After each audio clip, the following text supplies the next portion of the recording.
สวัสดีท่านผู้ชมที่เคารพสบายดีตอนเช้าท่านผู้ชมที่เคารพต้อนรับท่านผู้ชมข่าวสู่ข่าวเช้าอรุณใหม่จากของข่าวโทรภาพแห่งซาลาวพบกันในเช้าของวันคารวันที่3กุมภาพันธ์2026หับหน้าที่รายงานข่าวพักนี้ข้าพเจ้าสุริวัลย์พลเยี่ยมพร้อมโดยเอกสารทิพจักรจะสบายดีตอนเช้าวันนี้มีหลายข่าวที่น่าสนใจมานำเสนอโดยเฉพาะทางแขวงหลวงพระบางเพิ่นก็มีความพร้อมในบ้านเลือกตั้งที่จะมาถึงนี้จะพร้อมกันนี้ก็มีบรรยากาศบุญนมัสการวัดภูจำปาสักผู้ดีเพิ่นเฉลิมฉลองวัดภูครบรอบ25 ปีการเข้าเป็นมรดกโลกและก็มีข่าวอื่นที่น่าสนใจหลายข่าวพร้อมกับข่าวต่างประเทศและข่าวกีฬาเจ้าทำอินนี่ไปทีการนำผักลัดห่วมใส่บาตรถวายสังฆทานแด่พระสงฆ์130 องค์ และฮดสงฆ์เทราพิเศษประธานศูนย์กลางองค์การพุทธศาสนาสัมพันธ์ลาวองค์ที่7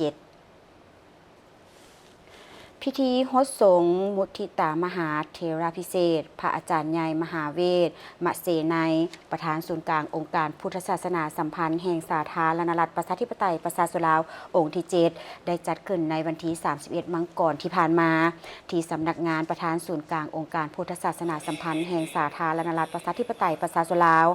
วัดทัดหลวงเหนือเมืองไซเสถานครหลวงวิจันทร์โดยมีบรรดาการนำผักลัดนำโดยทานสอนไซศรีพันดรนายกรัฐมนตรีพร้อมด้วยภรรยาทานกิแก้วไข่คำพิทูลประธานศูนย์กลางแนวลาวสั่งชาติการนำผักลัดและมวลชนชาวพุทธศาสนิกชนลาวบรรดาเผ่าเข้าร่วม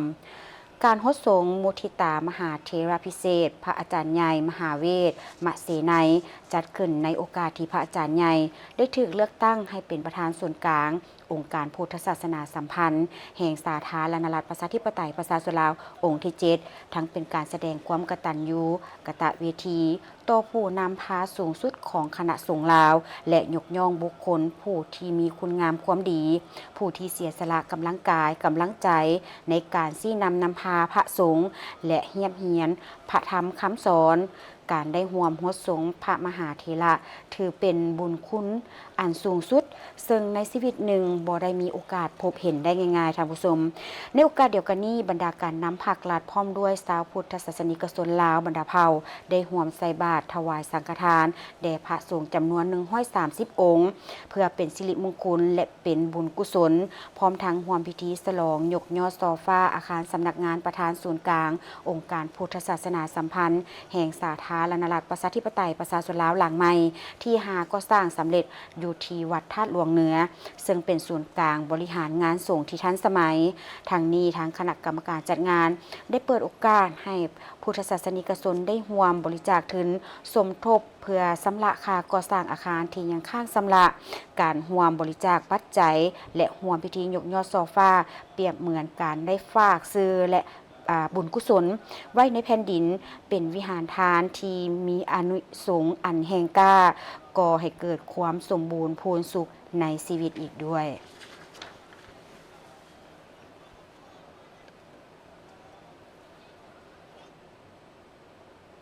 บรรยากาศเนี่ยคือคืนหลายเนาะตลอดวันที่เพิ่นได้กำหนดมาแล้วก็เห็นถึงพลังศรัทธาของชาวพุทธพอเข้ามาต่อที่คณะผู้แทนสหพันธ์กรรมบาลลาวได้วางพวงมาลาอยู่ต่อหน้าอนุสาวรีย์นักรบนิรนามและได้วางกระตาดอกไม้อยู่หน้ารูปปั้นประธานกระทรวงพรหมวิหารเนื่องในโอกาสวันสร้างตั้งสหพันธ์กรรมบาลลาวครบรอบ70 ปีวันที่1กุมภาพันธ์ในโอกาสเฉลิมฉลองวันสร้างตั้งสหพันธ์กรรมบาลลาวครบรอบ70 ปีวันที่1กุมภาพันธ์ปี1956วันที่1กุมภาพันธ์2026ตอนเช้าวันที่2กุมภาพันธ์2026คณะผู้แทนสหพันธ์กรรมบาลลาวนำโดยสหายเล็ดสัญญพรเลขาคณะบริหารงานพรรคประธานคณะบริหารงานศูนย์กลางสหพันธ์กรรมบาลลาวพร้อมด้วยคณะได้เข้าวางพวงมาลาอยู่อนุสาวรีย์นักรบนิรนามส่วนดาวแดงเพื่อแสดงถึงความเคารพรักความกตัญญูรู้บุญคุณต่อคุณงามความดีนำใจต่อสู้อย่างพิราอาถรรพ์และบ่ยอมจำนนของบรรพบุรุษลาวก็คือบรรดานักรบปฏิบัติของเราที่ได้เสียสละชีวิตเลือดเนื้อเพื่อภารกิจปฏิบัติเพื่อประเทศชาติเพื่อความเป็นเอกราชและอิสรภาพของชาติลาวอย่างองอาจกล้าหาญภายใต้การนำพาสีน้ำของพรรคประชาชนปฏิวัติลาวการกระทำดังกล่าวเป็นการแสดงออกถึงความกตัญญูรู้บุญคุณต่อบรรดาพีรชนผู้ที่ได้ประกอบส่วนอันใหญ่หลวงเข้าในภารกิจปลดปล่อยชาติและปกปักรักษาประเทศชาติ จากนั้นคณะผู้แทนสหพันธ์กรรมบาลลาวได้สืบต่อไปวางกระตาดอกไม้อยู่หน้ารูปปั้นประธานไกรสอนพรหมวิหารอดีตผู้นำที่แสนเคารพรักของปวงชนลาวทั้งชาติที่หอพิพิธภัณฑ์ไกรสอนพรหมวิหารเพื่อแสดงความกตัญญูรู้บุญคุณต่อประธานไกรสอนพรหมวิหารผู้นำที่แสนเคารพรักของพรรคและประชาชนลาวบดาเผ่าผู้ที่ได้วางพื้นฐานอันหนักแน่นให้แก่การสร้างตั้งและเติบใหญ่ขยายตัวของสหพันธ์กรรมบาลลาวประธานไกรสอนพรหมวิหารได้มีคุณงามความดีอันใหญ่หลวงในการนำพาภารกิจปฏิบัติได้อุทิศชีวิตสติปัญญาและความรู้ความสามารถของตนเข้าในภารกิจปลดปล่อยชาติก็คือภารกิจปกปักรักษาและสร้างสาพัฒนาประเทศชาติการวางพวงมาลาและกระตาดอกไม้ครั้งนี้เป็นส่วนหนึ่งของกิจกรรมเฉลิมฉลองวันสร้างตั้งสหพันธ์กรรมบาลลาวครบรอบ70 ปีที่ได้จัดขึ้นในทั่วประเทศซึ่งเป็นการยั่งยืนถึงการเติบใหญ่ขยายตัวและบทบาทสำคัญของสหพันธ์กรรมบาลลาวในภารกิจปกปักรักษาและสร้างสาพัฒนาประเทศชาติตลอด7 ทศวรรษที่ผ่านมาสหพันธ์กรรมบาลลาวยังคงสืบต่อเสริมขยายมูลเสื้ออันดีงามเป็นตัวแทนปกป้องสิทธิและผลประโยชน์อันชอบธรรมของชนชั้นกรรมกรและผู้ออกแรงงานของลาวประกอบส่วนเขาในการสร้างสาประเทศชาติให้เจริญรุ่งเรืองทางผู้ชมและในวันเดียวกันก็ได้มีพิธีโหมสุมนุมใหญ่เฉลิมฉลองวันสร้างตั้งสหพันธ์กรรมบาลลาวครบรอบ70 ปีวันที่1 กุมภาพันธ์ 1956 หาที่ 1 กุมภาพันธ์ 2026เป็นการเฉลิมฉลองวันประวัติศาสตร์ที่สำคัญทั้งเป็นการปลุกระดมกำลังแห่งทั่วสังคมเพื่อสืบต่อสร้างสาประเทศชาติให้รุ่งเรืองศรีวิไลตามเส้นทางสังคมนิยมอย่างนักแน่น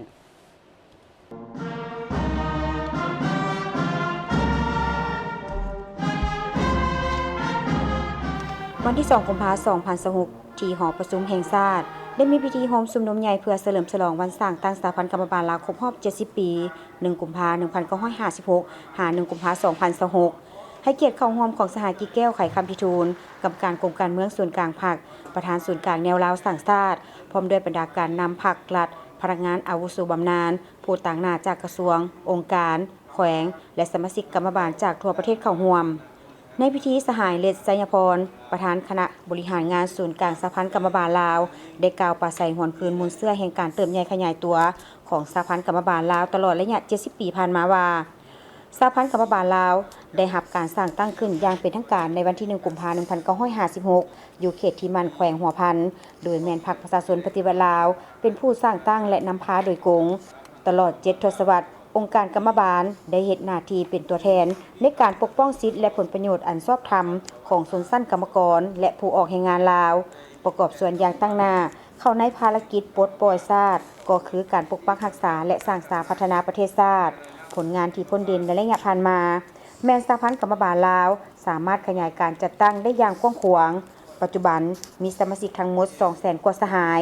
นอกจากนั้นได้เป็นเจ้าการในการปรับปรุงค่าแรงงานขั้นต่ำมาแล้ว5 ครั้ง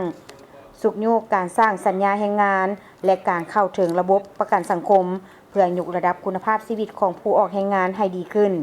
ด้วยผลงานอันใหญ่หลวงดังกล่าวสหพันธ์กรรมบาลลาวจึงได้รับการย่องยอสรรเสริญจากพรรคและรัฐบาล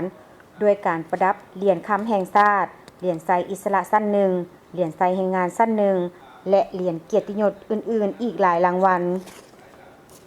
ในโอกาสอันสง่าราศีนี้สหายกิแก้วไขคำพิชูลได้ให้เกียรติกล่าวศูนย์ทอนพจน์โดยได้ย่องยอสมเสยต่อผลสำเร็จอันใหญ่หลวงที่สหพันธ์กรรมบาลลาวญาติมาได้ตลอด70 ปีผ่านมาพร้อมทางได้หวนคืนถึงสภาพการของกรรมกรลาวในสมัยที่ตกอยู่ภายใต้การปกครองของจักรพรรดิลาวเมืองขึ้นฝรั่ง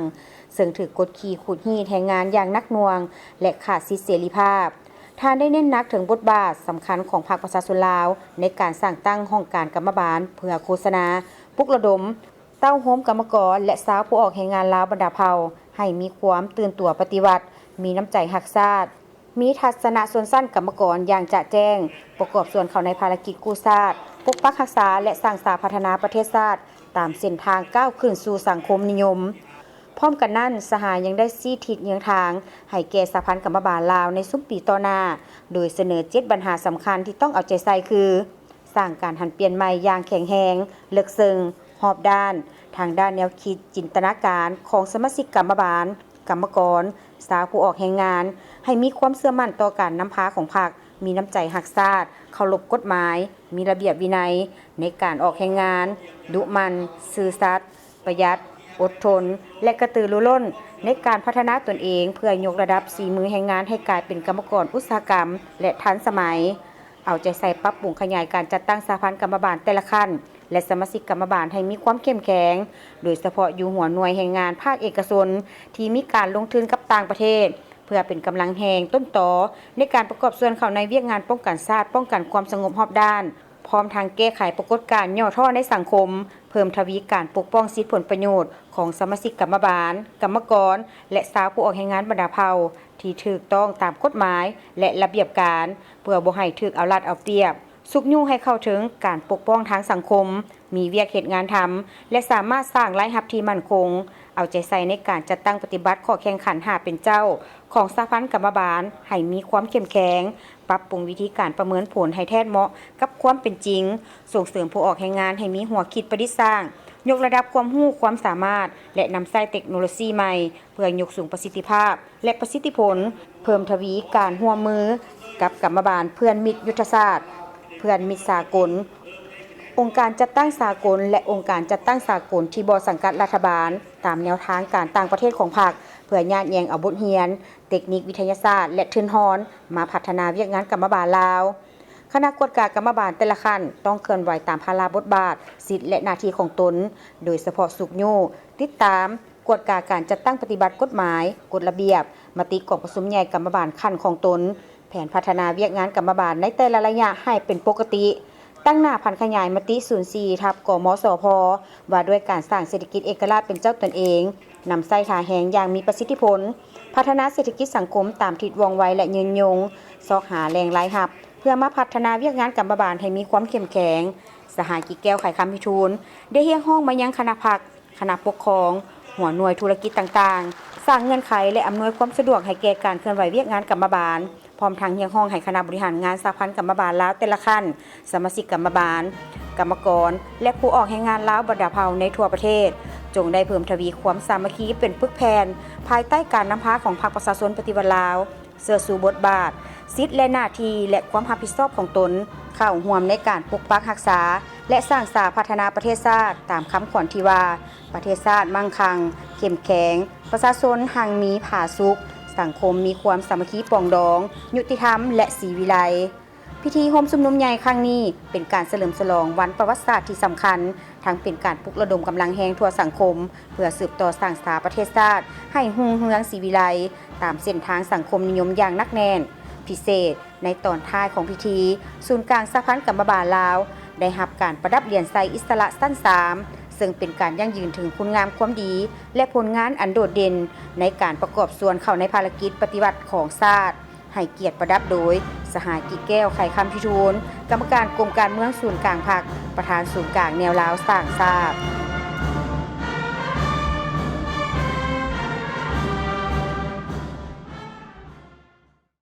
ท่านผู้ชมเพื่อสร้างความเข้มแข็งให้เศรษฐกิจมหาภาคกระทรวงการเงินได้สุ่มใส่หาเวียกชุดสุ่มในการจัดตั้งปฏิบัติโดยเฉพาะในกองประชุมใหญ่ผู้แทนทั่วประเทศครั้งที่ 12 ของพรรคซึ่งสหายสันติภาพผู้บริหารกรรมการศูนย์กลางพรรครัฐมนตรีกระทรวงการเงินได้ประกอบคำเห็นในหัวข้อสร้างเศรษฐกิจมหาภาคให้ขยายตัวต่อเนื่องและยืนยงในกองประชุมใหญ่ผู้แทนทั่วประเทศครั้งที่ 12 ของพรรคสหายสันติภาพพรหมวิหารกรรมการศูนย์กลางพรรครัฐมนตรีกระทรวงการเงินได้ประกอบคำเห็นในหัวข้อสร้างเศรษฐกิจมหาภาคให้ขยายตัวต่อเนื่องและยืนยงได้ยกให้เห็นมากผลแห่งการชี้นำพาในการแก้ไขวิกฤตการเศรษฐกิจและทิศทางแผนการในต่อหน้าสหายสันติภาพพรหมวิหารกล่าวว่าผลสำเร็จที่พ้นเด่นใน 5 ปีผ่านมาเศรษฐกิจของสาธารณรัฐประชาธิปไตยประชาชนลาวขยายตัวเฉลี่ย 4.2 ส่วนห้อยต่อปีอัตราเงินเฟ้อลดลงมาอยู่ระดับ 1 ตัวเลขเดือนพฤศจิกายน 2025 อยู่ที่ 4.8 ส่วนห้อยอัตราแลกเปลี่ยนมีความสงบขึ้นฐานรายรับงบประมาณเพิ่มขึ้นจาก 15.1 ส่วนห้อยในปี 2021 มาเป็นประมาณ 20 ส่วนห้อยของ GDP ในปี 2025 สามารถเก็บรายรับเกินแผนอย่างต่อเนื่องหนี้สินได้รับการคุ้มครองและแก้ไขอย่างเป็นระบบโดยลดลงจาก112 ส่วนห้อยในปี 2022 มาเป็น 88 ส่วนห้อยของ GDP ในปี 2025 สืบต่อเร่งการหันเป็นทันสมัยในแขนงการเงินสร้างฐานข้อมูลและเชื่อมต่อระบบเข้ากับทุกแขนงการที่มีรายรับรายจ่ายให้ทั่วถึงและว่องไวยกระดับระบบข้อมูลสถิติเป็นทันสมัยสืบต่อปรับปรุงนโยบายและกลไกด้านเงินตราให้สอดคล้องคุ้มครองตลาดเงินตราให้เข้าสู่ระบบรัดกุมและเข้มงวดคุ้มครองกระแสไหลเข้าออกของเงินตราต่างประเทศเพิ่มทวีการสร้างเครื่องมือและมาตรฐานในการคุ้มครองระบบธนาคารธุรกิจสร้างความเข้มแข็งและขยายโครงการสินเชื่อเพื่ออยู่แห่งแขนงการผลิตและบริการภายในที่เป็นบุรมชิตให้เข้มแข็งเพื่อสร้างความเข้มแข็งให้แก่เศรษฐกิจมหาภาคอย่างยืนยง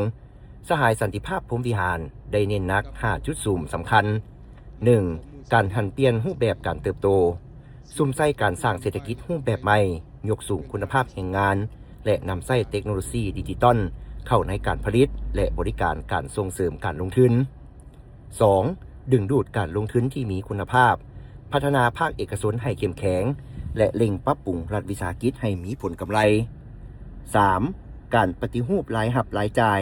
ขยายฐานรายรับเข้าสู่วงเลิกนำหัวหน่วยเว้นภาษีอากรที่บ่ถูกต้องตามกฎหมายปฏิบัติรายจ่ายตามทิศประหยัดเพิ่มงบประมาณเข้าในการพัฒนาทรัพยากรมนุษย์และแก้ไขความทุกข์ยาก 4. การหันเป็นทันสมัยเร่งการนำใช้ระบบดิจิตอลเข้าในการคุ้มครองรายรับรายจ่ายและเชื่อมต่อฐานข้อมูลระหว่างแขนงการให้ว่องไวและ 5. การคุ้มครองเงินตราปรับปรุงกลไกคุ้มครองตลาดเงินตราให้รัดกุมควบคุมกระแสเงินตราต่างประเทศและสร้างเงื่อนไขให้แขนงการผลิตเข้าถึงสินเชื่อได้ง่ายขึ้นคณะกรรมาการหัวมือธุรกิจด้านการค้าสาธารณรัฐประชาธิปไตยประชาชนลาวคุณหนิงและสภาการค้านครหลวงเวียงจันทน์กลุ่มยุนนานหาวหงโลจิสติกและบริษัท ATI ลาวได้จัดกองประชุมหัวมือธุรกิจด้านการค้าสาธารณรัฐประชาธิปไตยประชาชนลาวคุณหนิงการเชื่อมโยงสภาการค้าจีนลาวกองประชุมหัวมือธุรกิจการค้าสาธารณรัฐประชาธิปไตยประชาชนลาวคุณหนิงการเชื่อมโยงสภาการค้าจีนลาวจัดที่นครหลวงเวียงจันทน์โดยการเข้าร่วมของทานสมจิตอินทมิตรที่ปรึกษากิตติมศักดิ์ของสภาการค้าและอุตสาหกรรมแห่งชาติลาวทานธนงศิลป์กัลยารองประธานสภาการค้าและอุตสาหกรรมแห่งชาติลาวทานนางจางเซี่ยวลี่รองสภาการค้าเมืองคุณหนิงมีรองประธานสภาการค้าเมืองคุณหนิงประธานกลุ่มห้าวหงมีผู้จัดการบริษัท ATI ลาวพร้อมรองประธานคณะกรรมาการส่งเสริมการร่วมมือธุรกิจลาวจีนและภาคส่วนเกี่ยวข้องเข้าร่วม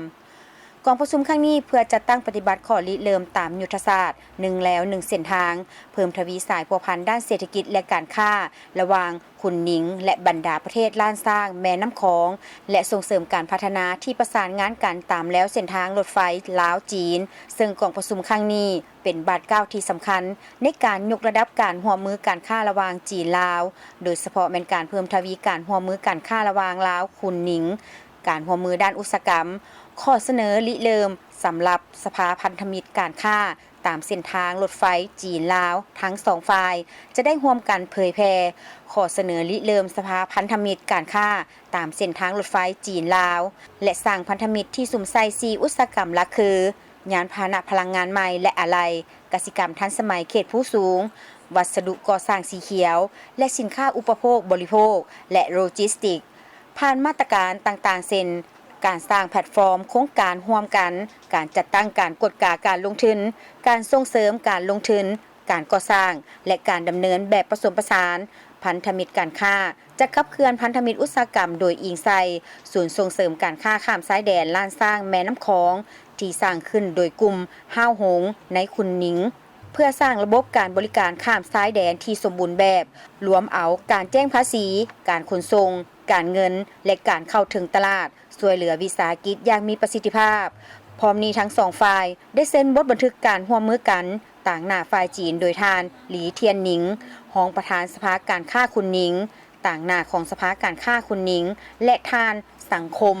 จันทร์สุขประธานสภาการค้านครหลวงเวียงจันทน์ได้ร่วมกันลงนามในสัญญาร่วมมือการค้าพันธมิตรซึ่งเป็นจุดเริ่มต้นใหม่ในการร่วมมือด้านการค้าระหว่าง2ภาคพื้น จากนั้นทานธนุสินกัลยา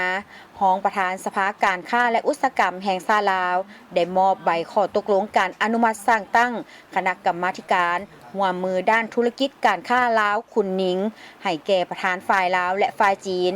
และได้พร้อมกันเปิดป้ายคณะกรรมาธิการร่วมมือด้านธุรกิจการค้าอีกด้วยท่านผู้ชมที่เคารพบัตรเลือกตั้งสมาชิกสภาแห่งชาติสุดที่ 10 และสภาประชาชนขันแขวงสุดที่ 5 ก็ใกล้กันมาถึงแล้ววันที่22กุมภาพันธ์นี้ในวันนี้พวกเขาจะนำเสนอตื่มเกี่ยวกับเวียกงานแนวคิดซึ่งเป็นเวียกงานหนึ่งที่สำคัญอย่างยิ่งอยู่แถวหน้าของทุกเวียกงานมีบทบาทกระตุกสุกยู่และสร้างความเป็นเอกภาพสูงในทันแถวสมาชิกพรรคพนักงานรัฐกรทหารตำรวจรวมถึงประชาชนลาวบรรดาเผ่าซึ่งต้องได้เพิ่มทวีนำพาแนวคิดเสริมขยายสิทธิประชาธิปไตยในการเลือกตั้งในบ้านเลือกตั้งสมาชิกสภาแห่งชาติสุดที่ 10และสภาประชาชนขันแขวงสุดที่ 5นี้เป็นหน้าที่และความรับผิดชอบรวมของทุกภาคส่วนในระบบการเมืองประชาธิปไตยประชาชนและพลเมืองลาวทุกคนซึ่งยังห้องให้คณะพรรคและคณะกรรมการเลือกตั้งทุกขั้นต้องเพิ่มทวีเวียกงานนำผ่านแนวคิดติดพันกับการเสริมขยายสิทธิประชาธิปไตยประชาชนลาวบรรดาเผ่าเพื่อให้การเลือกตั้งบรรลุผลสำเร็จในตลอดวันเลือกตั้งคณะพรรคคณะกรรมการเลือกตั้งแต่ละขั้นต้องเอาใจใส่นำพาแนวคิดติดพันกับการเสริมขยายสิทธิประชาธิปไตยของประชาชนลาวบรรดาเผ่าโดยซุ่มใส่ศึกษาอบรมและโฆษณาเผยแพร่ให้สมาชิกพรรคพนักงานรัฐกรทหารตำรวจนักเรียนรู้ปัญญาชนผู้ประกอบการและประชาชนลาวบรรดาเผ่าเข้าใจอย่างลึกซึ้งและเห็นแจ้งบางปัญหาสำคัญคือเห็นแจ้งบทบาทการนำพาอันถูกต้องของพรรคการคุ้มครองของรัฐเป็นต้นทางออกเพื่อแก้ไขความยุ่งยากทางด้านเศรษฐกิจการเงินและปัญหาอื่นๆในขอบเขตทั่วประเทศก็คือในแต่ละท้องถิ่นซี่ให้เห็นผลงานผลสำเร็จในการแก้ไขความยุ่งยากดังกล่าวเห็นแจ้งผลงานอันใหญ่หลวงในภารกิจปกปักรักษาและสร้างสรรค์พัฒนาประเทศชาติก็คือของแต่ละท้องถิ่นในระยะ50 ปีผ่านมาและทิศทางเวียกงานสืบต่อปกปักรักษาและสร้างสรรค์ประเทศชาติและแต่ละท้องถิ่นในต่อหน้าเห็นแจ้งความสำคัญและความจำเป็นในการเลือกตั้งสมาชิกสภาแห่งชาติสุดที่ 10และสภาประชาชนขันแขวงสุดที่ 5แม้นการเสริมขยายสิทธิประชาธิปไตยของประชาชนลาวบรรดาเผ่าที่เป็นสิทธิสำคัญพื้นฐานเพื่อเลือกตั้งเอาตัวแทนของตนเข้าในสภาแห่งชาติและสภาประชาชนขันแขวงเป็นการประกอบส่วนอันสำคัญเข้าในการปรับปรุงบูรณะระบบอำนาจรัฐประชาธิปไตยประชาชนแต่ศูนย์กลางลงฮอดท้องถิ่นหากฐานให้นักแน่นเข้มแข็งเห็นแจ้งกลอุบายหันเปลี่ยนโดยสันติของพวกคนบดีและอิทธิกำลังปรปักษ์ที่นำใช้สื่อสังคมออนไลน์โฆษณาแบ่งแยกปั่นป่วนใส่ให้ป้ายสีต่างๆวางม่างเพทำลายและขนล่มระบอบใหม่ของพวกเขาพร้อมกันนั้นเอาใจใส่แก้ไขจุดอ่อนส่องวางภายในอยู่แต่ละบอนให้ทันเวลาเห็นแจ้งมูลเสื้อหักซาดของแต่ละชนเผ่าและมูลเสื้อแห่งความสามัคคีปองดองระหว่างชนเผ่าเพื่อเพิ่มทวีความเป็นปึกแผ่นและกำลังแห่งของชาติเห็นแจ้งสิทธิและพันธะของพลเมืองเป็นต้นแม่นต่อการเลือกตั้งสมาชิกสภาแห่งชาติสุดที่ 10และสภาประชาชนขันแขวงสุดที่ 5เพื่อให้มีความตื่นตัวสมัครใจไปใช้สิทธิ์ในวันเลือกตั้งให้ได้อย่างครบถ้วนและถูกต้องตามระเบียบการเลือกตั้งเห็นแจ้งผลสำเร็จในการดำเนินกองประชุมใหญ่ขององค์คณะพรรคแต่ละขั้นและกองประชุมใหญ่ครั้งที่ 12ของพรรคประชาชนปฏิวัติลาวซึ่งเป็นผลสำเร็จที่สำคัญในการผ่านขยายแนวทางเปลี่ยนแปลงใหม่เข้าสู่ล่วงลึกวางทิศทางสืบต่อเพิ่มทวีบทบาทนำพาของพรรคในระยะแต่นี่ฮอดปี 2030 ก็คือหลังปี 2030แขวงหลวงพระบางเกี่ยมความพร้อมรอบด้านให้แก่บัตรเลือกตั้งสสสและสสคโดยเขตเลือกตั้งที่ 6แขวงหลวงพระบางมีผู้สมัครเลือกตั้งเป็นสสสสุดที่ 10ทั้งหมด14ทานเลือกเอา10ทานและผู้สมัครรับเลือกตั้งเป็นสสค84ทานเลือกเอา60ทานทั่วแขวงมีหน่วยปอนบัตรเลือกตั้ง776หน่วยมีจำนวนผู้ที่มีสิทธิ์ปอนบัตรเลือกตั้งจำนวน 230,000 คน บันเลือกตั้งสมาชิกสภาแห่งชาติสุดที่10และสมาชิกสภาประชาชนคันแขวงสุดที่5จะจัดขึ้นพร้อมกันในวันที่22กุมภาพันธ์2026สำหรับเขตเลือกตั้งที่6แขวงและพะบังมีผู้รับสมัครเลือกตั้งเป็นสมาชิกสภาแห่งชาติสุดที่10ทั้งหมด14ท่านในนั้นจะได้เลือกเอา10ท่าน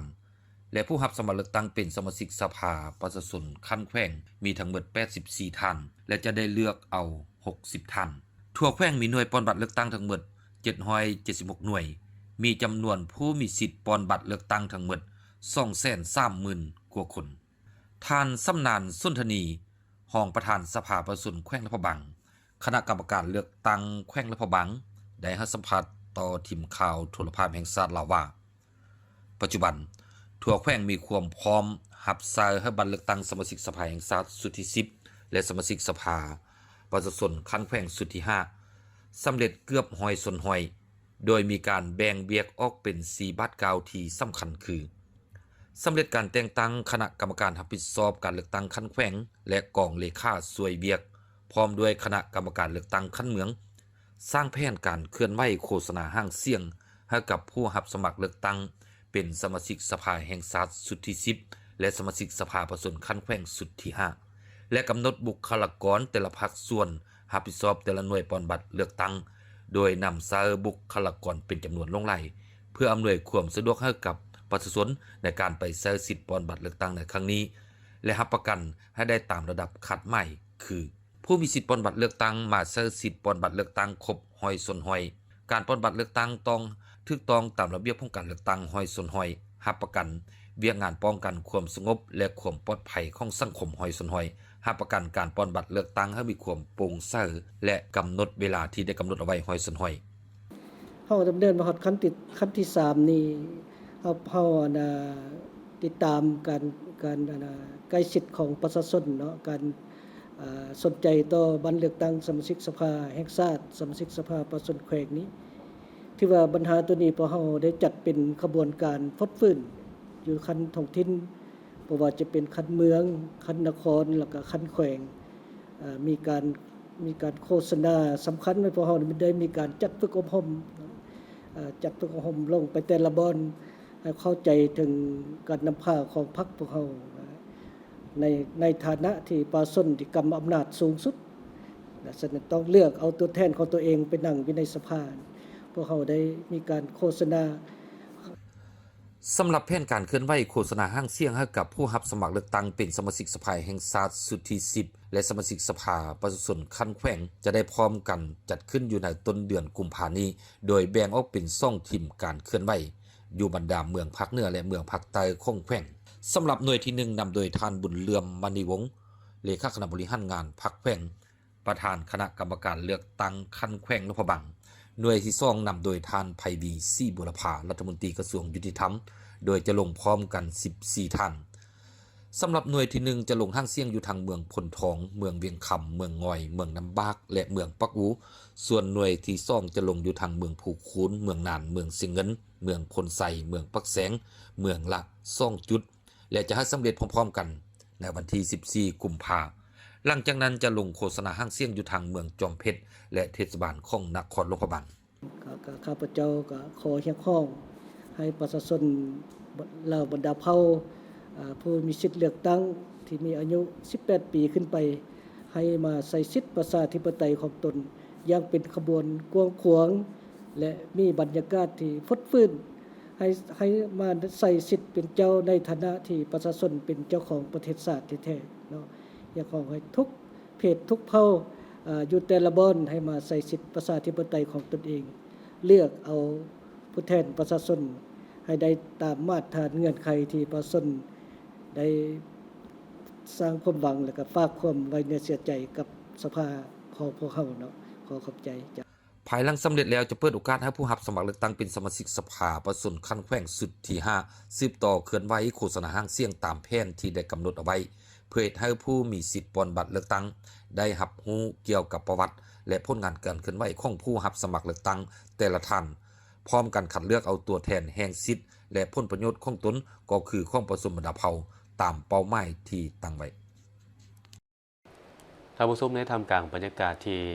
ประเทศเวียดนามกำลังร่วมกันเฉลิมฉลองผลสำเร็จ กองประชุมใหญ่ของพรรคคอมมิวนิสต์เวียดนามครั้งที่ 14 และก็ใกล้เกี่ยมต้อนรับฤดูบานใหม่ปี 2026 ที่กำลังจะมาถึงนี้ เมื่อวันที่ 30 มังกรผ่านมาโรงเรียน2ภาษาลาวเวียดนามเวียนอยู่ได้ร่วมกับสถานทูตเวียดนามประจำลาวและภาคส่วนที่เกี่ยวข้องได้จัดงานวัฒนธรรมและอาหารฤดูบานใหม่ปี 2026 เพื่อสร้างความสามัคคีและสืบสานวัฒนธรรมของชาติ การจัดงานในครั้งนี้เป็นการเฉลิมฉลองเทศกาลบุญเต็ดหรือบุญปีใหม่ประจำชาติเวียดนาม ถือเป็นกิจกรรมศึกษาอบรมให้บรรดาน้องนักเรียนได้เรียนรู้รักษา และสืบทอดเอกลักษณ์วัฒนธรรมอันดีงามของประชาชนสองชาติลาวเวียดนามให้คงอยู่ตลอดไป กิจกรรมเริ่มต้นด้วยการแสดงศิลปะที่สื่อให้เห็นถึงสีสันฤดูบานใหม่ที่แสดงโดยน้องๆนักเรียนโรงเรียน2ภาษาลาวเวียดนามเวียนอยู่เสียงเพลงและจังหวะการฟ้อนที่อ่อนช้อยแต่เต็มไปด้วยกำลังแรงได้สร้างบรรยากาศที่อบอุ่นเฮ็ดให้ผู้เข้าร่วมได้สัมผัสกับมนต์เสน่ห์ของบุญปีใหม่และได้หวนคืนภาพแห่งความทรงจำของบ้านเกิดเมืองนอน เพื่อส่งเสริมกองประชุมของพรรคประชาชนลาวและพรรคคอมมิวนิสต์เวียดนามมื้อนี้โรงเรียน2ภาษาลาวเวียดนามเงินซูของพวกเขาได้จัดงานเทศกาลอาหารครั้งที่2สู่ในโรงเรียนสู่ในครั้งนี้แม่นพวกเขาได้การร่วมมือของหลายภาคส่วนทางผู้ปกครองทางธุรกิจของเวียดนามอยู่ในอ้อมข้างพวกเขาก็ได้เข้าร่วมในงานของพวกเขาจัดศึกษาให้นักเรียนของโรงเรียนให้เขาเจ้าเข้าใจลึกซึ้งเกี่ยวกับวัฒนธรรมของเวียดนามและให้เขาเจ้ารู้หน้าที่ของตนเองเพื่อรักษาความสามัคคีระหว่างลาวและเวียดนาม งานปีนี้ยังมีการเดินแบบสูตรประจำชาติลาวและสูตรอ่าวไซของเวียดนามที่นำเสนอโดยบรรดาน้องน้อยทูตวัฒนธรรมเฮ็ดให้ผู้ชมได้เห็นได้มิตรภาพอันยิ่งใหญ่ของประชาชนสองชาติลาวเวียดนามจุดพิเศษอีกอันหนึ่งที่ได้รับความสนใจหลายจากผู้เข้าร่วมงานยังมีการวางแสดงรูปภาพห้องวางแสดงและจำหน่ายอาหารพื้นเมืองก็คือบรรดากิจกรรมที่ให้ทุกคนสามารถเข้าร่วมได้เช่นการแข่งขันห่อข้าวต้มการแข่งขันลินเกมพื้นเมืองเพื่อชิงรางวัลและอื่นๆได้สร้างความม่วนซื่นและรอยยิ้มให้แก่ผู้เข้าร่วมงานบูธนี้เขาเกี่ยวกับเครื่องบูฮานของเวียดนามในบูธก็จะวางเป็นพวกชุดประจำชาติของเวียดนาม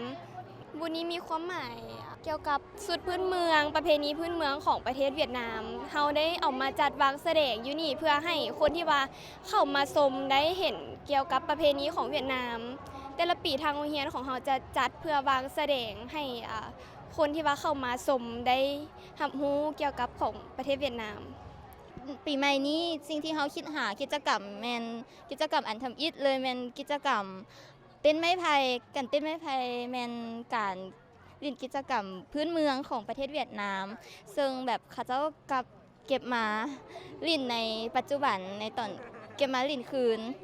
แล้วก็อาหารสิ่งที่เขาคิดหาที่สุดแมนข้าวต้มซึ่งโรงเรียนของเราจะมีการห่อข้าวต้มมีการห่อข้าวต้มเพื่อให้แจกจ่ายนักเรียนให้ได้กินข้าวต้มงานวัฒนธรรมและอาหารฤดูบานใหม่ปี 2026 ได้กลายเป็นขัวต่อที่สำคัญในการเสื่อมโยมระหว่างโรงเรียนครอบครัวและชุมชนชาวเวียดนามที่อาศัยอยู่ลาวให้มีความผูกพันกันแน่นแฟ้นยิ่งขึ้นทั้งเป็นการประกอบส่วนเขาในการเพิ่มพูนคุณสร้างสายพัวพันมิตรภาพอันยิ่งใหญ่ความสามัคคีแบบพิเศษการร่วมมือรอบด้านและหุ้นส่วนยุทธศาสตร์ลาวเวียดนามให้ก้าวเข้าสู่ลงเลิกนำเอาผลประโยชน์มาสู่ประชาชนสองชาติพวกเขามาต่อทีได้มีการฮับห้องเอาพระธาตุโพนและปราสาทเฮือนหินเป็นมรดกแห่งชาติระดับชาติคือพิธีประกาศฮับห้องเอาพระธาตุโพนและปราสาทเฮือนหินพร้อมด้วยพื้นที่บริเวณอ้อมข้างเป็นมรดกแห่งชาติระดับชาติทางวัฒนธรรมอย่างเป็นทางการจัดขึ้นวันที่29มังกร2026ที่บ้านโพนธาตุเมืองไซบูทองแขวงสะหวรรณเขตโดยมีท่านบุญโจมอุบลประเสริฐเลขาคณะบริหารงานพรรค แขวงสวรรณเขตท่านกวงแก้วมีวรจักรประธานสภาประชาชนแขวงท่านนางดาววนไซสุเรียนประธานคณะกรรมการปกครองแขวงพร้อมด้วยผู้ประกอบการและมวลชนของร่วมอย่างหลวงหลายในพิธีท่านภูมิมาส่งวิไลประธานคณะกรรมการปกครองเมืองไซบูทองได้รายงานถึงผลสำเร็จการหาแก้เกียมหับฮองมรดกแห่งชาติพร้อมทั้งกล่าวเปิดบุญนมัสการพระธาตุพนประจำปี 2026 อย่างเป็นทางการพร้อมทั้งได้ยกให้เห็นว่าองค์พระธาตุพนเป็นปูชนียสถานอันล้ำค่าและศักดิ์สิทธิ์คู่บ้านคู่เมืองมาแต่โบราณกาลซึ่งตามตำนานได้กล่าวว่าสร้างขึ้นในปีพ.ศ. 118 ด้วยหินข้าวจี มีรูปทรงเป็นธาตุอุโมงค์และมีอายุเก่าแก่กว่า 2,500 ปี การจัดบุญในแต่ละปีบ่เพียงแต่เป็นการแสดงความเลื่อมใสศรัทธาของประชาชนเท่านั้นแต่ยังเป็นการอนุรักษ์รักษาขนบธรรมเนียมประเพณีอันดีงามและสุขอยู่การท่องเที่ยวทางด้านวัฒนธรรมให้มีความยืนยงภายในงานยังมีการแสดงศิลปะวรรณคดีจากน้องนักเรียนและบทฟ้อนพื้นเมืองจากคณะศิลปะสโมสรวัฒนธรรมเผ่าแขวงสวรรณเขตพร้อมกันนี้ยังมีการวางแสดงผลิตภัณฑ์และสินค้าโอดอปจากกลุ่มการผลิตภายในเมืองและเมืองอ้อมข้าง175ห้านและก็มีกิจกรรมแห่ปราสาทผึ้งและการคบงั้นตามประเพณีอย่างคึกคืนท่านผู้ชมงานข่าวจะกลายเป็นสินค้าส่งออกที่ยืนยงของประชาชนเมืองโพนทองแขวงหลวงพระบางบริษัทพัฒนากสิกรรมป่าไม้ขาออกขาเข้าจำกัดผู้เดียวร่วมกับแขนงการที่เกี่ยวข้องของเมืองโพนทองแขวงหลวงพระบางได้ลงติดตามกวดกามาตรฐานของกลุ่มผลิตยานข่าวประจำปี 2026ซึ่งตั้งอยู่ที่บ้านขามป้อมและบ้าน30,000เมืองโพนทองเมื่อบุญที่ผ่านมานี้โดยมีทานนางสมภาวันจันทฝนผู้บริหารบริษัทพัฒนากสิกรรมป่าไม้ขาออกขาเข้าจำกัดผู้เดียวทานอำคาแก้วอำพรประธานกวดกาภาครัฐเมืองโพนทองพร้อมด้วยบรรดาแขนงการที่เกี่ยวข้องของเมืองและครอบครัวประชาชนกลุ่มเป้าหมายเข้าร่วมการลงกวดกาครั้งนี้คณะได้กล่าวคณะได้ลงพื้นที่กวดกาภาคสนามตัวจริงพร้อมทางปรึกษาหารือกันเกี่ยวกับปัญหาข้อคงข้างเพื่อซอกหาวิธีทางแก้ไขร่วมกันเพื่อเฮ็ดให้เวียกงานการปลูกยานมีประสิทธิภาพและได้รับผลผลิตตามระดับคาดหมายเป็นทั้งการสุขยุส่งเสริมให้ประชาชนได้รับรู้เข้าใจขบวนการเฮ็ดเวียกของบริษัทกับกลุ่มผลิตยานที่บริษัทรับผิดชอบอยู่โดยเน้นใส่การเฮ็ดเวียกให้ได้ตามมาตรฐานสากลผ่านการกวดกาเป็นมาตรฐานที่2ซึ่งบริษัทได้ขอยั่งยืนมีชื่อว่ามาตรฐานการค้าชีวพันธุ์อย่างมีจริยธรรมและเป็นการกวดกาครั้งที่1ประจำปี 2026สินค้ายานขาวทางนี้ก็เพื่อสืบต่อเฮ็ดให้เวียกงานการส่งเสริมการปกปักรักษาบรบัตรรักษาพืชเก็บซื้อและส่งออกของสินค้ายานขาวในเขตบริเวณในเขตที่บริษัทรับผิดชอบให้มีความยืนยงขึ้นไปเรื่อยๆและเป็นการจัดหาแหล่งวัตถุดิบที่มีความเคารพคนและชีวนานาพันธุ์กำหนดหลักการปฏิบัติในการเก็บกู้วัตถุดิบจากแหล่งชีวนานาพันธุ์แบบสร้างระบบนิเวศท้องถิ่นให้คงอยู่ตลอดไปแบบบ่บกแห้งหรือว่าสูญพันธุ์ไปและรับประกันว่าจะเก็บกู้และผลิตให้เกษตรกรนี้มีส่วนร่วมในการปลูกและเก็บกู้ได้มีอนาคตที่ดีกว่าเก่าทั้งสามารถเข้าถึงและแข่งขันกับตลาดสากลได้เพิ่มความเชื่อมั่นให้กับลูกค้ารับประกันด้านราคาซื้อราคาขายระหว่างเกษตรกรและบริษัทที่มีความเป็นธรรมทรัพยากรธรรมชาติต้องมีการอนุรักษ์เพื่อให้มีความยืนยงทั้งมีงบประมาณพัฒนาพื้นฐานโครงสร้างของท้องถิ่นในต่อหน้าพวกเขาไปเบิ่งกระบวนการออกให้งานรวมเพื่อเฉลิมฉลองวันสร้างตั้งสหพันธ์กรรมบาลลาวครบรอบ70 ปีคือในท่าที่ผ่านมาวันที่30 มังกร 2026สหพันธ์กรรมบาลองค์การอัยการประชาชนสูงสุดได้สร้างกระบวนการออกให้งานรวมเพื่อเฉลิมฉลองวันสร้างตั้งสหพันธ์กรรมบาลลาวครบรอบ70 ปีวันที่1 กุมภาพันธ์ให้เป็นขบวนพดฟื้นเต็มไปด้วยความสามัคคีมีความหมายความสำคัญซึ่งนำโดยสหายบัวลีเพชรมิไซประธานสหพันธ์กรรมบาลองค์การอัยการประชาชนสูงสุดมีมาตรฐานหัวหน้าหน่วยกรรมบาลพร้อมด้วยสมาชิกกรรมบาลองค์การอัยการประชาชนสูงสุดเข้าร่วมขบวนการออกให้งานครั้งนี้อย่างพดฟื้นขบวนการออกให้งานครั้งนี้ได้พร้อมกันเฮ็ดอนามัยปัดกวาดเก็บขี้เหงื่ออยู่บริเวณอ้อมสำนักงานนอกกำแพงด้านหน้าด้านหลังของสำนักงานองค์การอัยการประชาชนสูงสุด เพื่อให้สำนักงานองค์การอัยการประชาชนสูงสุดมีความสะอาดงามตาเพื่อเฉลิมฉลองวันพญาติหลวงสากลอยู่ที่ศูนย์ผิวหนังกระทรวงสาธารณสุขจึงได้จัดพิธีเฉลิมฉลองวันพญาติหลวงสากลขึ้นซึ่งได้จัดขึ้นในวันที่ 30 มังกร 2026 ที่ผ่านมาโดยการเป็นประธานของทานนางดร.อมราพิลาวันหัวหน้าศูนย์ผิวหนังทานดร.ทองทาบุตรโทมีห้องหัวหน้าศูนย์ผิวหนังผู้ต่างหน้าองค์การอนามัยโลกต่างหน้าทีมงานโลโกสต่างหน้าบริษัทยาพนักงานแพทย์หมอที่ศูนย์และพ่อแม่ประชาชนเข้าร่วมในพิธีดังกล่าวแมนได้จัดรับฟังการนำเสนอความเป็นมาของพญาติหลวงพร้อมทั้งกวดกาพญาติและปิ่นปัวนอกจากนั้นก็ได้มีพิธีมอบของทีละหนึ่งให้แก่ผู้ที่ได้รับผลกระทบจากพญาติหลวงดังกล่าวถ้าผู้ชมพญาติหลวงหรือพญาติขี้หูดแมนพญาติซ้ำเหือหรือเสื้อพญาติหลวงลักษณะอาการจะเป็นวงด่างแดงหรือเป็นตุ่มตามห่างกายบริเวณที่เป็นพญาติจะขนลนบ่มีเหือบ่เจ็บบ่คันดังนั้นประชาชนส่วนหลายจะถือเบาบ่เอาใจใส่ต่อการกวดสุขภาพของตนเฮ็ดให้พญาติแพร่ลามไปทำลายระบบประสาทรอบนอกเฮ็ดให้เสียความรู้สึกเส้นประสาทแขนศอกหัวเข่าเส้นประสาทจะใหญ่เข่งขึ้นเฮ็ดให้ตีนมือตีนจังการเคลื่อนไหวของร่างกายก็บ่สะดวกมันจะเกิดมีบาดแผลหรือว่าสิ่งกระทบใส่ก็จะรู้สึกเจ็บหลังจากเกิดบาดแผลซึมเสื้อก็จะมีบาดแผลที่เฮ็ดให้ไปทำลายผิวหนังกล้ามเนื้อและกระดูกเฮ็ดให้ผิวหนังซ้ำดำถ้าหายแห้งก็จะเน่าเปื่อยจำเป็นต้องได้ผ่าตัดออกท่านผู้ชมพญาติหลวงจะอยู่ในอากาศเย็นผู้ที่มีภูมิต้านทานต่ำจะแผ่เสื้อไปทางระบบหายใจจากการลมเนาะเฮ็ดให้น้ำลายออกมาจากความเสี่ยงต่อการติดเสื้อพญาติหลวงมีน้อยหลายเนื่องจากว่าคนเจ็บส่วนหลายบ่สามารถแผ่เสื้อได้การแผ่เสื้อจะหยุดอย่างว่องไวภายหลังที่ได้รับการปิ่นปัวอย่างถูกต้องท่านผู้ชมเพราะฉะนั้นท่านผู้ชมท่านใดที่รู้สึกว่าตัวเองมีอาการดังกล่าวให้ไปปรึกษานำแพทย์หมออยู่ที่ทางห้องหมอศูนย์ผิวหนังของกระทรวงสาธารณสุขซึ่งศูนย์ผิวหนังของเพิ่นเป็นตั้งอยู่ที่บ้านบึงขยองเมืองศรีสัตนาถนครหลวงเวียงจันทน์วันนี้จะพาท่านผู้ชมไปเบิ่งบรรยากาศการเปิดงานบุญนมัสการวัดภูจำปาสักแล้วก็เพิ่นเฉลิมฉลองวัดภูจำปาสักถือรับรองเป็นมรดกโลกครบรอบ25 ปีซึ่งเพิ่นจัดขึ้นวันที่ 31 มังกรหาวันที่ 2 กุมภาพันธ์ไปติดตามกันได้มือเปิดงานบุญอย่างเป็นทางการจัดขึ้นในตอนค่ำวันที่ 31 มังกร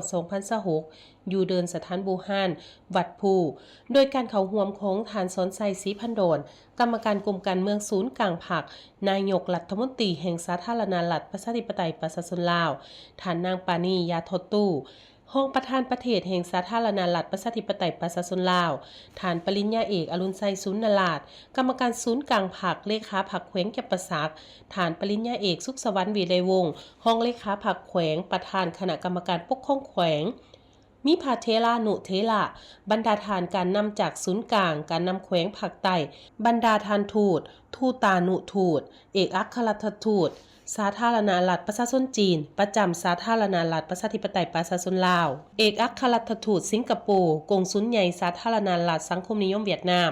ราชอาณาจักรกัมพูเชียแขวงเมืองและแขกภายในและต่างประเทศตลอดหอดมวลชนชาวลาวและชาวแขวงแก่นประสักเขาห่วมโอกาสกล่าวเปิดงานฐานปริญญาเอกสุขสวรรค์วีไลวงศ์ห้องเลขาพรรคแขวงประธานคณะกรรมการปกครองแขวงแก่นประสักตั้งหน้าองค์คณะพรรคองค์การปกครองและประชาชนลาวบรรดาเผ่าทั่วแขวงแก่นประสักมีคำเห็นว่า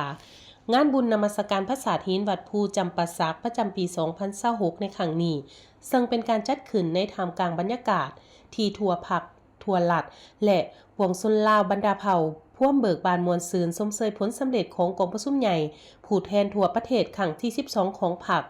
เป็นการสร้างขบวนการต้อนรับให้แก่บั้นดำเนินการเลือกตั้งสมาชิกสภาแห่งชาติสุดที่ 10 และสมาชิกสภาประชาชนแขวงสุดที่ 5และเป็นการเฉลิมฉลองครบรอบ25 ปี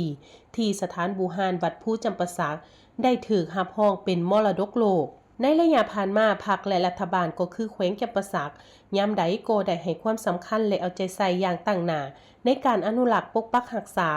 และเสริมขยายวัฒนธรรมฮีตของประเพณีอันดีงามของศาสตร์โดยเฉพาะ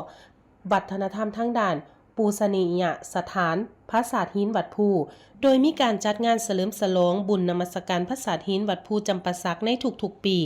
ในมื้อขึ้น15 ค่ำเดือน 3ซึ่งเป็นสถานที่อริยธรรมบูฮานเก่าแก่ทั้งด้านประวัติศาสตร์และวัฒนธรรมของศาสตร์ลาวเฮาแม่นกลุ่มสถานบูฮานที่ถูกรับรู้และมีชื่อเสียงมาเป็นเวลาหลายพันปี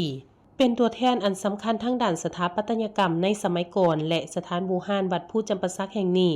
ได้ถูกสร้างขึ้นในระหว่างศตวรรษที่ 7 แห่งคริสตศักราชซึ่งได้มีการเสื่อมต่อบูรณะปฏิสังขรณ์เป็นแต่ละระยะอนุรักษ์รักษาให้สมบูรณ์ครบถ้วนเมื่อก่อนสถานที่บูฮานแห่งนี้แม้นเคยจัดงานบูชาพระศิวะในคืนพระจันทร์เต็มดวงคืนวันเพ็ญของเดือน 3ซึ่งเอิ้นคืนนั้นว่าศิวะราตรีเป็นงานบูชาบวงสรวงเทพเจ้ามาฮอดศตวรรษที่ 13อิทธิพลของศาสนาพุทธได้แพร่ล่ามเข้ามาและเสื่อมเข้ากับศาสนาฮินดูสถานที่บูฮานแห่งนี้จึงได้มีการสร้างพระพุทธรูปขึ้นเพื่อสักการะบูชาไปควบคู่กับมีแทนศิวะลึงคะที่เป็นตัวแทนให้แก่พระศิวะเทพเจ้าของศาสนาฮินดูการจัดงานอยู่สถานบูฮานแห่งนี้และวันเดียวกันนี้จึงได้ค่อยๆปรับเปลี่ยนมาเป็นงานวันบุญสำคัญทางพุทธศาสนาโดยเป็นวันมาฆบูชาบุญนมัสการพระศาสตร์หินวัดภูจำปาสักจนฮอดปัจจุบันนี้พร้อมนี้ย้อนความเอาใจใส่ของภาครัฐและความเป็นเจ้าการของพ่อแม่ประชาชนบรรดาเผ่าในการอนุรักษ์ปกปักรักษาจึงเฮ็ดให้กลุ่มพระศาสตร์หินวัดภูถูกรับรองจดเข้าทะเบียนมรดกโลกโดยองค์การยูเนสโกในวันที่ 16 ธันวาคม 2001 ซึ่งมาฮอดปัจจุบันก็เป็นเวลาครบรอบ25 ปีพอดีภายในงานปีนี้ประกอบมีหลากหลายกิจกรรมที่น่าสนใจเป็นต้นพิธีเปิดที่ยิ่งใหญ่ตระการตาด้วยระบบแสงสีเสียงประวัติความเป็นมาของการก่อสร้างพระศาสตร์หินวัดภูการแสดงรูปภาพประกอบต่างๆโดยการนำใส่โดรนจำนวน590 ลำและการยิงผูกไฟจำนวน250 ลูกเที่ยวงานบางแสดงจำหน่ายสินค้าส้มการแข่งขันกีฬาพื้นเมืองส้มการแสดงศิลปะดนตรีหับประทานอาหารท้องถิ่นที่เป็นเอกลักษณ์ของเมืองจำปาสักต้มไก่ใส่ไข่มดแดงร่วมกองประชุมสัมมนาวิทยาศาสตร์ในหัวข้อเกี่ยวกับการเข้าเป็นมรดกโลกวัดภูจำปาสักครบรอบ25 ปีนมัสการการกราบไหว้บูชาพระพุทธรูปในค่ำคืน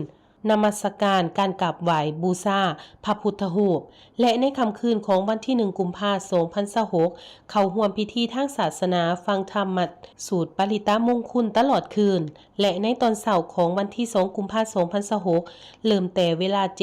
7:00 เข้าร่วมพิธีตักบาตรถวายสังฆทานแด่พระสงฆ์หลายร้อยองค์ตอนแรกก็มีพิธีเวียนเทียนเนื่องในวันมาฆบูชาทั้งนี้ก็เพื่อเสริมขยายมูลเสือประวัติศาสตร์หีดของประเพณีอันดีงามของศาสตร์ลาวให้สากลได้รับรู้พร้อมทั้งเป็นการดึงดูดนักท่องเที่ยวในพิธีทานซ้อนไซศรีพันดรกรรมการกลุ่มการเมืองศูนย์กลางภาคนายกรัฐมนตรีแห่งสาธารณรัฐประชาธิปไตยประชาชนลาวท่านนางปานียาทอตูรองประธานประเทศแห่งสาธารณรัฐประชาธิปไตยประชาชนลาวท่านปริญญาเอกอรุณไซสุนนราชกรรมการศูนย์กลางภาคเลขาภาคแขวงจำปาสักพร้อมคณะประธานและท่านการนำให้เกียรติขึ้นกดปุ่มเปิดงานอย่างเป็นทางการท่านผู้ชมทางมวลนี้คือการรายงานข่าวเศร้าล้วนใหม่จากห้องข่าวโทรภาพแห่งซาลาวมอฮอนีโฆษกทั้งสองพร้อมด้วยทีมงานข่าวต้องขอลาท่านผู้ชมไปก่อนสบายดี